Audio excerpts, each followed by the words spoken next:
महत्त्वाची बातमी। भाजप आमदार कृष्णा खोपडेंना धमकी दिल्याचं प्रकरण आणि या प्रकरणी आता सीताबडी पोलीस ठाण्यात तक्रार दाखल झाली आहे। सनदी अधिकारी तुकाराम मुंढेंची निलंबनाची मागणी जोर धरतीये। किंबहुना हे निलंबन का केलं जात नाही हा सवालही उपस्थित केला जातोय।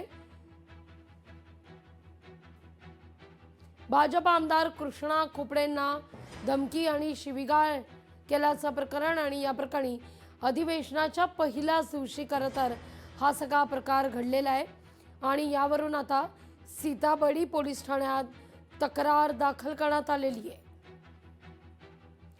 सनदी अधिकारी यांच्या विरोधात ही तक्रार दाखल करण्यात आलेली आहे। तुकाराम मुंढे यांच्या विरोधात ही तक्रार दाखल करण्यात आलेली आहे। तुकाराम मुंढे यांच्या विरोधात खरं तर आज सभागृहात लक्षवेधी मांडण्याची देखील शक्यता वर्तवली जाते।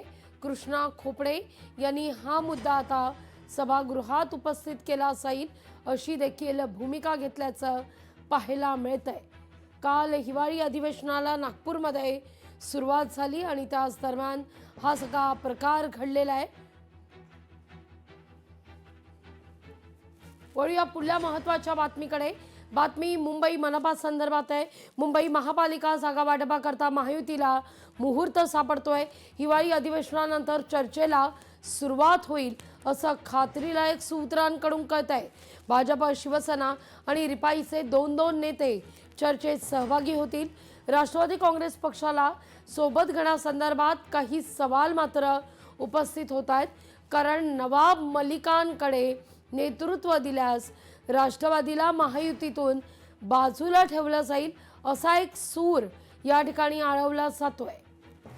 या सगळ्याविषयी अधिक माहिती घेऊया आपले प्रतिनिधी चेतन ननावरे यांच्याकडून। चेतन, अखेर मुहूर्त सापडलेला आहे असं म्हटलं तर काही वावगं ठरणार नाहीये, पण सगळ्यात महत्त्वाचं म्हणजे आपण थोडी क्रोनॉलॉजी समजून घेऊया।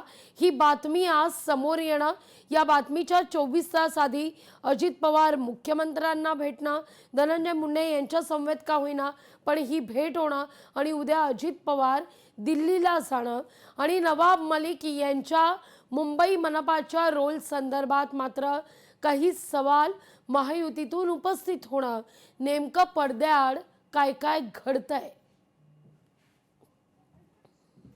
या प्रकारे आपण पाहत आहोत। एकंदरीत आता या मुहूर्त आहे त्याच्याकडे सगळ्यांचं लक्ष लागलेलं होतं की नेमकी ही चर्चा कधी होणार आहे।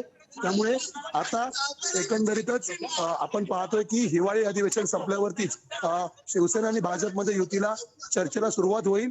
आणि दुसरी महत्वाची गोष्ट म्हणजे राष्ट्रवादीमध्ये जर नवाब मलिकांकडे नेतृत्व असेल तर आमचा विरोध कायम असेल असं म्हणणं आशिष शेलार यांनी आधी स्पष्ट केलं होतं आणि त्यानुसारच आता या ठिकाणी राष्ट्रवादीला कुठेतरी बाजूला ठेवण्याचं काम आहे ते या चर्चेमध्ये आपल्याला पाहायला मिळू शकतं। त्यांना घर मिळायला पाहिजे।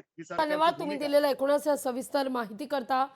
आपण या सगळ्यावर आपली नजर कायम असणारच आहे, पण अर्थात आपण हिवाळी अधिवेशनातही जाऊया, कारण त्याही ठिकाणी आपण जर पाहिलं तर अनेक मुद्द्यांवर आता भाष्य केलं जात आहे विरोधकांकडून।